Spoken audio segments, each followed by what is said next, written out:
أعوذ بالله من الشيطان الرجيم.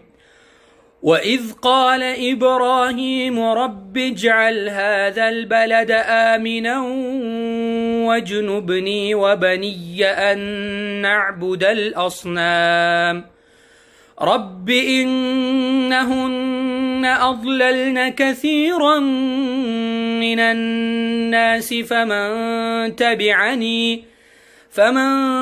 تبعني فإنه مني ومن عصاني فإنك غفور رحيم. ربنا إني أسكنت من ذريتي بواد غير ذي زرع عند بيتك المحرم ربنا ليقيموا الصلاة فاجعل أفئدة من الناس تهوي إليهم وارزقهم من الثمرات لعلهم يشكرون.